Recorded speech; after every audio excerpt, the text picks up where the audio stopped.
నంద్యాల జిల్లా ముచ్చుమరి గ్రామానికి చెందిన వాసంతి అనే బాలిక అదృశ్యం కాబడిన ఘటనపై ఇంతవరకు ఎటువంటి పురోగతి లేదని, తన కూతురు వాసంతి ఆచూకీని ప్రభుత్వ అధికారులు కనుక్కోలేకపోయారని, కేసు ఎంతవరకు దర్యాప్తు చేస్తున్నారో తెలియని పరిస్థితి ఉందని, అయితే తన కూతురు ఆచూకీ తెలుపకపోగా తనకు ప్రభుత్వం నుండి ఎటువంటి సాయం అందలేదని వాపోయాడు. సుగాలి ప్రీతి కుటుంబానికి ప్రభుత్వం 5 ఎకరాల పొలం, ఉద్యోగం, 5 సెంట్ల స్థలం ఇచ్చారని, అయితే తనకు ఎటువంటి సాయం చేయలేదని డిప్యూటీ సీఎం పవన్ కళ్యాణ్ తన కుటుంబాన్ని ఆదుకోవాలని వాసంతి తండ్రి కోరుతున్నాడు.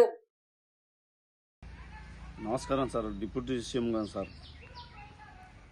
సుగాలి ప్రీతికో న్యాయం, మాకొక న్యాయమా సార్? మొన్న సంవత్సరం దాటా సార్. ముచ్చుమరి వాల్మీకి వాసంతి ఇంతవరకు బాడనేది ఆచూకీ లేదు.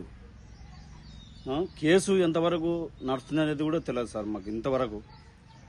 వాళ్ళకు సుగాలి ప్రీతికి 5 ఎకరాల పొలం ప్లస్ ఉద్యోగం ప్లస్ 5 సెంట్ల స్థలం, వాళ్ళకు న్యాయం మాకు న్యాయం సార్. మేము బీదోళ్ళం సార్.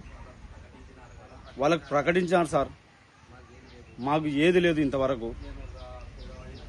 నేను ఒక పేదవాడిని సార్, పేదవాడిని నేను. దయచేసి మాకు న్యాయం జరుగుతట్టు చూడండి సార్. ఆ తప్పు చేసినలకు శిక్ష పడతట్టు చూడండి సార్. నువ్వంటే ప్రేమ సార్ మాకు. దయచేసి మరీ రిక్వెస్ట్ చేసి మరీ అడుగుతున్నా సార్, మాకు న్యాయం చేయండి సార్. నేను ఒక పేదవాడిని, బీదవాడిని. తెచ్చుకుంటే తినాలా, లేకపోతే లేదు సార్ మా పరిస్థితి. నువ్వంటే మాకు ప్రేమ సార్. దయచేసి కనకరించి మా విన దయ ఉంచి మమ్మల్ని చూడండి సార్.